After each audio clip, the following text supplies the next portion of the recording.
South Carolina was a site of immediate political and military importance for the Confederacy during the American Civil War. The white population of the state strongly supported the institution of slavery long before the war. Political leaders such as John C. Calhoun and Preston Brooks had inflamed regional passions, and for years before the eventual start of the Civil War in 1861, voices cried for secession. The Civil War began in South Carolina. On December 20, 1860, South Carolina became the first state to declare its secession from the Union. The first shots of the Civil War were fired in Charleston by its Citadel cadets upon a civilian merchant ship, the Star of the West, bringing supplies to the beleaguered U.S. garrison at Fort Sumter. The April 1861 bombardment of Fort Sumter by South Carolina forces under the command of General Beauregard, the Confederacy did not yet have a functioning army, is commonly taken as the beginning of the war. South Carolina was a source of troops for the Confederate Army, and as the war progressed, also for the Union, as thousands of ex-slaves flocked to join the Union forces.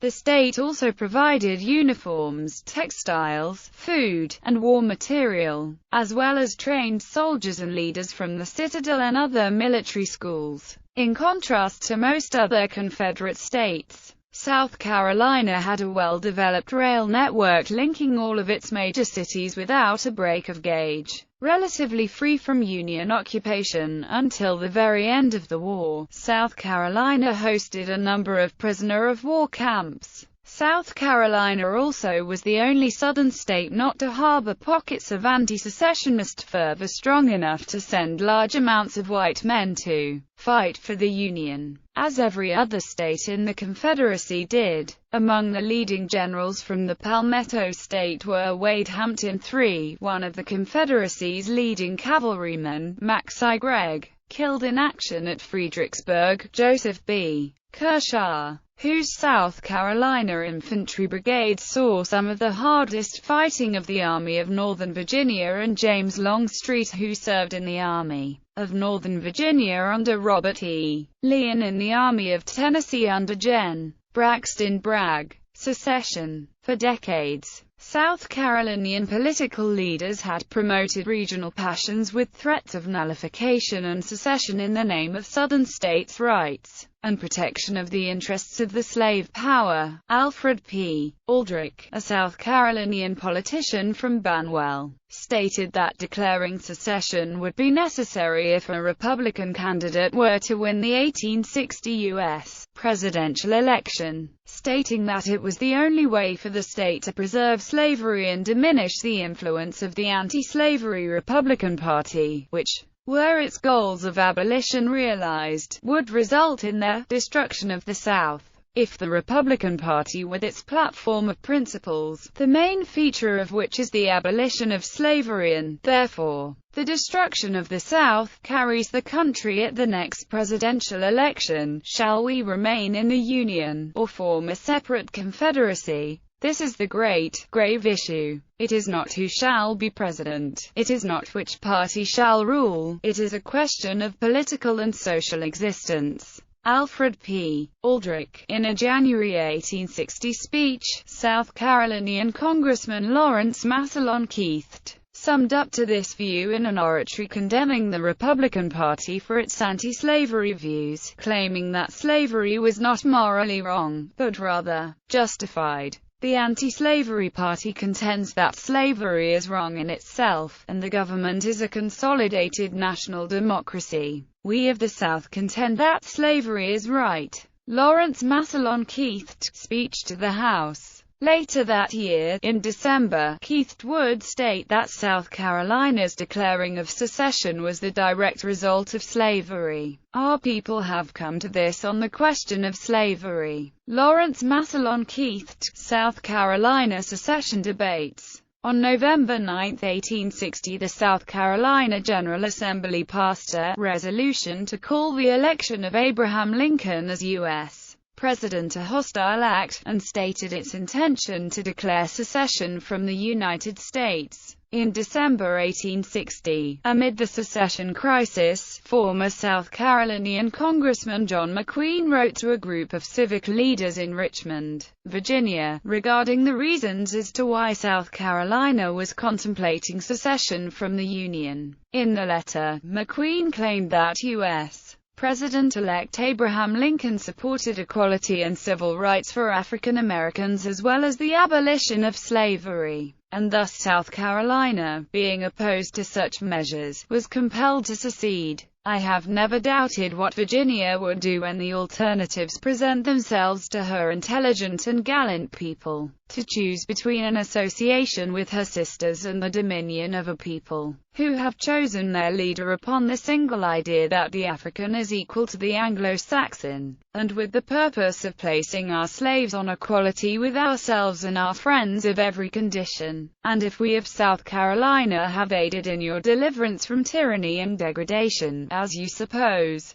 it will only the more assure us that we have performed our duty to ourselves and our sisters in taking the first decided step to preserve an inheritance left us by an ancestry whose spirit would forbid its being tarnished by assassins. We, of South Carolina, hope soon to great you in a Southern Confederacy, where white men shall rule our destinies, and from which we may transmit to our posterity the rights, privileges and honor left us by our ancestors. John McQueen, Correspondence to T.T. Cropper and J.R. Crenshaw. South Carolinian religious leader James Henley Thornwell also espoused a similar view to McQueen's, stating that slavery was justified under the Christian religion, and thus, those who viewed slavery as being immoral were opposed to Christianity. The parties in the conflict are not merely abolitionists and slaveholders. They are atheists, socialists, communists, Red Republicans, Jacobins on the one side, and friends of order and regulated freedom on the other. In one word, the world is the battleground, Christianity and atheism the combatants, and the progress of humanity at stake. James Henley Thornwell. On November 10, 1860, the SC General Assembly called for a convention of the people of South Carolina to consider secession. Delegates were to be elected on December 6. The Secession Convention convened in Columbia on December 17 and voted unanimously, 169-0, to declare secession from the United States. The convention then adjourned to Charleston to draft an ordinance of secession. When the ordinance was adopted on December 20, 1860, South Carolina became the first slave state in the South to declare that it had seceded from the United States. James Buchanan, the United States President, declared the ordinance illegal but did not act to stop it. A committee of the convention also drafted a declaration of the immediate causes which induce and justify the secession of South Carolina, which was adopted on December 24.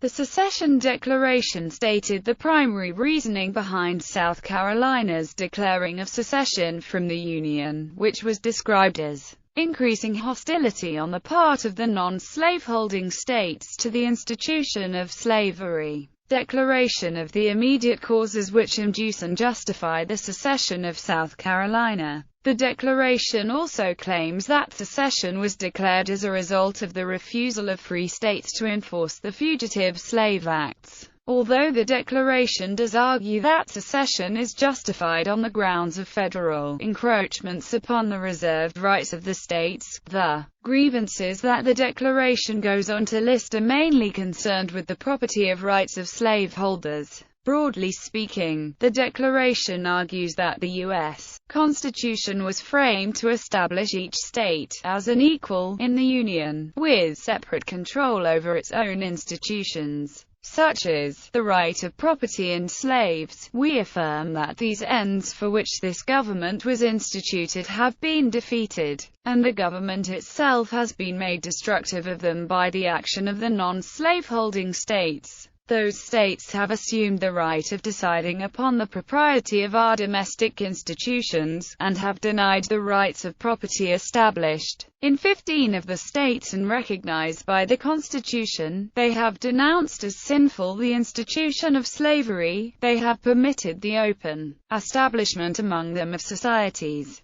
whose avowed object is to disturb the peace, and to elloign the property of the citizens of other states. They have encouraged and assisted thousands of our slaves to leave their homes, and those who remain have been incited by emissaries, books and pictures to servile insurrection. Declaration of the immediate causes which induce and justify the secession of South Carolina. A repeated concern is runaway slaves. The Declaration argues that parts of the U.S. Constitution were specifically written to ensure the return of slaves who had escaped to other states, and quotes the fourth article. No person held to service or labor in one state, under the laws thereof, escaping into another, shall, in consequence of any law or regulation therein, be discharged from such service or labor, but shall be delivered up on claim of the party to whom such service or labor may be due. The Declaration goes on to state that this stipulation of the Constitution was so important to the original signers,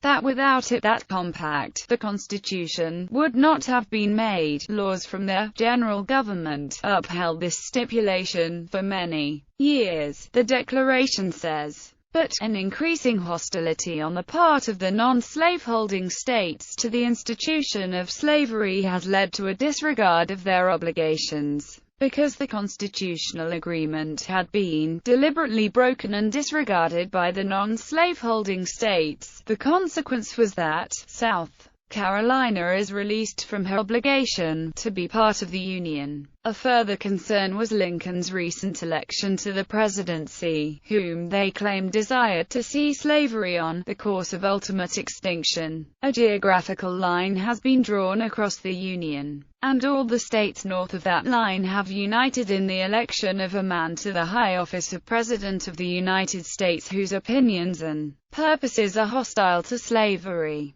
He is to be entrusted with the administration of the common government, because he has declared that that government cannot endure permanently half-slave, half-free, and that the public mind must rest in the belief that slavery is in the course of ultimate extinction. The South Carolinian Secession Declaration of December 1860 also channeled some elements from the U.S. Declaration of Independence from July 1776. However, the South Carolinian version omitted the phrases that all men are created equal, and that they are endowed by their Creator with certain unalienable rights. Professor and historian Harry V. Jaffa noted these omissions as significant in his 2000 book, A New Birth of Freedom, Abraham Lincoln and the Coming of the Civil War. South Carolina cites, loosely, but with substantial accuracy, some of the language of the original declaration. That declaration does say that it is the right of the people to abolish any form of government that becomes destructive of the ends for which it was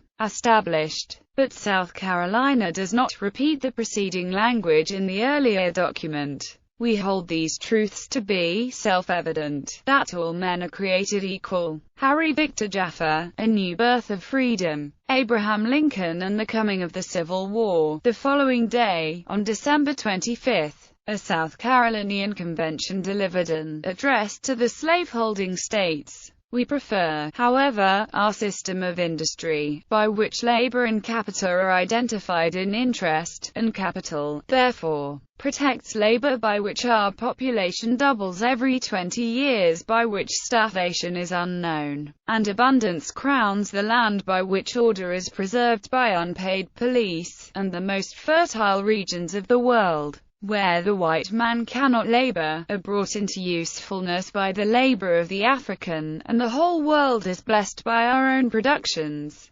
We ask you to join us in forming a confederacy of slaveholding states. Convention of South Carolina, Address of the People of South Carolina to the People of the Slaveholding States. Slavery, not states' rights, birthed the Civil War, argues sociologist James W. Loewen. Writing of South Carolina's Declaration of Secession, Loewen writes that South Carolina was further upset that New York no longer allowed slavery transit in the past. If Charleston gentry wanted to spend August in the Hamptons, they could bring their cook along. No longer, and South Carolina's delegates were outraged. In addition, they objected that New England states let black men vote and tolerated abolitionist societies. Other seceding states echoed South Carolina. Our position is thoroughly identified with the institution of slavery, the greatest material interest of the world, proclaimed Mississippi in its own secession declaration. Passed Jan. 9, 1861. Its labor supplies the product which constitutes by far the largest and most important portions of the commerce of the earth.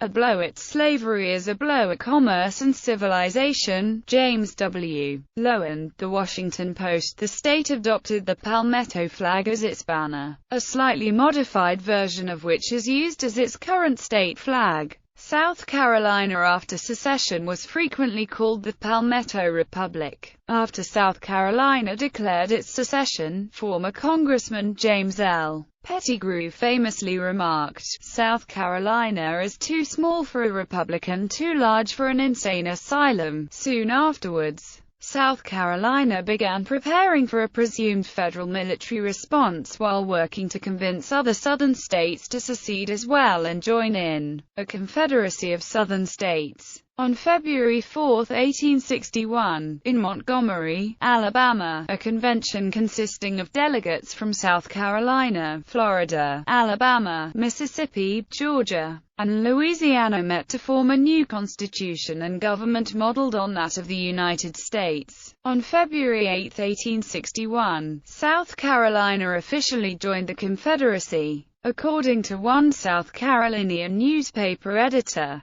the South is now in the formation of a slave republic. L.W. Spratt, The Philosophy of Secession, A Southern View. South Carolina's declaring of secession was supported by the state's religious figures, who claimed that it was consistent with their religion. The triumphs of Christianity rest this very hour upon slavery, and slavery depends on the triumphs of the South. This war is the servant of slavery. John T. Whiteman, The Glory of God, The Defense of the South.